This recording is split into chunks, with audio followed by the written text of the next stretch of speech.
Welcome to தமிழ்டாக்கிஸ்.net. இன்றைக்கி நம்ம திரை விமர்சன நிகழ்ச்சியில் கிருத்திகா உதயநிதி இயக்கத்தில் வெளியே வந்திருக்கிற வணக்கம் சென்னை படத்தை பற்றி பார்க்க போகிறோம்.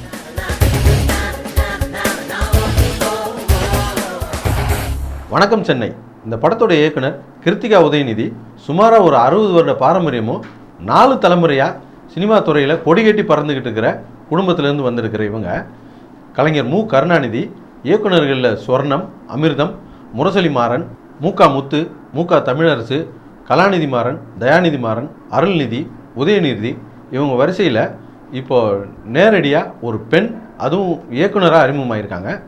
இப்போது இந்த படத்தோடைய கதையை பற்றி பார்த்தோன்னா, கிராமத்துலேருந்து ஒரு ஹீரோ வர்றான், ஹீரோயின் லண்டன்லேருந்து வர்றா. இவங்க 2 பேரும் சூழ்நிலை காரணமாக ஒரே வீட்டில் தங்க வேண்டியதாகி போகுது. மோதல் ஆரம்பித்த இவங்களுடைய நட்பு காதலாக மாறுது. இந்த மாதிரி ஸ்மூத்தாக போயிட்டு இருக்கும்போது எப்போவுமே அமெரிக்காவிலேருந்து ஒரு மாப்பிள்ளை வந்து காரியத்துக்கு எடுப்பான். இந்த படத்தில் லண்டன்லேருந்து மாப்பிள்ளை வர்றாரு. இவர் வந்த உடனே ஏற்படுற குழப்பங்களை சந்தானம் மாதிரி ஒரு நண்பர் இருந்து எப்படி தீர்த்து வச்சார் அப்படிங்கிறத இந்த படத்துடைய கதை. இந்த கதை ஒரு சாதாரணமான கதை தான். இதே கதையில் தமிழ் சினிமாவில் மட்டுமே ஒரு 1000 படம் வந்திருக்கும். இருந்தாலும் இந்த படத்தை படமாக்கின விதமும் இந்த படத்துக்கு அமைச்ச திரைக்கதையும் தான் இந்த படத்தோடைய இயக்குனரை முதல் படத்திலே பாஸ் ஆக வச்சிருக்கு அப்படின்னு சொல்லலாம். இந்த வெற்றி வந்து இயக்குனருடைய தனிப்பட்ட வெற்றின்னு சொல்ல முடியாது, அவருடைய ஒட்டுமொத்த டீமுக்கு தான் சொல்லணும். ஹீரோயின் நல்லா நடிச்சிருக்காங்க. சிவா வழக்கம் போல் வந்து போயிட்டுருக்காரு. கொஞ்சம் நடிக்க முயற்சி பண்ணியிருக்கலாம். இன்னும் எத்தனை படத்துக்கு தான் இப்படி வந்து போயிட்டு இருப்பாருன்னே தெரியல. இடைவேளைக்கு பிறகு வந்தாலும் சந்தானம் தான் படத்தையே தாங்கி பிடிச்சிருக்காரு அப்படின்னு சொல்லலாம். இந்த படத்தில் நிறைய நல்ல விஷயங்கள் இருந்தாலும் குறை அப்படின்னு சொன்னால் ஒரே ஒரு விஷயத்தை தான் சொல்ல முடியும், இந்த படத்தோடைய கதை தேர்வு. இந்த கதையவே இவ்வளோ நல்லா எடுத்துருக்கும்போது இன்னும் கொஞ்சம் நல்ல கதையாக தேர்வு செஞ்சுருந்தாங்கன்னா நல்ல படமே கொடுத்துருப்பாங்க அப்படின்றதுல எந்த சந்தேகமே இல்லை. இருந்தாலும் இந்த சமயத்தில் ஒரு விஷயத்தை சொல்லி ஆக வேண்டியிருக்கு.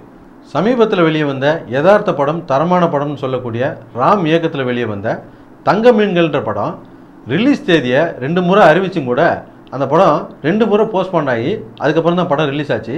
அதுக்கு காரணம் என்னென்னா, அந்த படங்கள்லாம் சரியான வியாபாரம் ஆகலை, சரியான தேட்டர் செட்டப் கிடைக்கல. அதனால தான் இந்த படங்களை சரியாக ரிலீஸ் பண்ண முடியல, சரியாக போகல அப்படின்றது கூட சொல்கிறாங்க. அதே போல் மிஷ்கினோட இயக்கத்தில் வெளியே வந்த ஓனாயும் மாட்டுக்குட்டியும் படம் கூட ரிலீஸ் தேதி அறிவித்த அன்னைக்கு கூட நூன் ஷோ படம் ரிலீஸ் ஆகலை, மேட்னி ஷோலேருந்து தான் படமே ஓட ஆரம்பிச்சிது. படம் ரிலீஸுக்கு அப்புறம் கூட படம் தரமான படம் அப்படின்னு பத்திரிகைகள் எல்லாம் பாராட்டின பிறகும் கூட அந்த படத்துக்கு வந்து அடுத்த வாரத்துக்கு விளம்பரம் பண்ண முடியாமல் மிஷ்கினே இறங்கி போஸ்டர் வெட்ட வேண்டிய நிலைமையெல்லாம் வந்துச்சு. இப்படி யதார்த்தமான படங்களை எடுக்கிறதுக்கு இன்றைக்கி ஆளே இல்லை. அதுக்கு காரணம் என்னென்னா, போதுமான பண வசதி இல்லாததான் காரணம். அப்படியே பண வசதி இருந்தாலும் மக்கள் மத்தியில் கொண்டு போய் சேர்க்கக்கூடிய மார்க்கெட்டிங் செட்டப் இல்லாதது இன்னொரு காரணம். ஆனால் ரெட் ஜெயண்ட்டை பொறுத்த வரைக்கும் எந்த படமாக இருந்தாலும் சரியான முறையில் ரிலீஸ் பண்ண முடியும், சரியான முறையில் மக்கள்கிட்ட கொண்டு போய் சேர்க்க முடியும். அதனால் இனி வருங்காலங்களில் தொடர்ந்து இந்த மாதிரி படங்களை எடுக்காமல் யதார்த்தமான தரமான படங்களை எடுத்திங்கன்னா உங்களுக்கும் பேரும் புகழும் கிடைக்கும், தமிழ் ரசிகர்களுக்கும் நல்ல படம் கிடைக்கும். பொதுவாக நாங்கள் யாருக்குமே அட்வைஸ் பண்ணுறது கிடையாது, நம்ம வேலையும் அது கிடையாதுன்னு வச்சுக்கோங்க. ஏன்னா ஒரு டீ கடையில் நின்று சிகரெட் பிடிச்சிக்கிட்டு இருக்கான். அங்கே ஒரு பெருசு ஒரு 60-65 வயசு இருக்கும். அவர் அவன்கிட்ட சொல்லியிருக்காரு, ஏப்பா தம்பி, இந்த வயசுலேயே சிகரெட் பிடிக்கிறிய, ஒரு சிகரெட்டும் ஒரு வாழ்நாளில் ஒரு நாளை குறைச்சிரும்பா அப்படின்னு அட்வைஸ் பண்ணியிருக்காரு.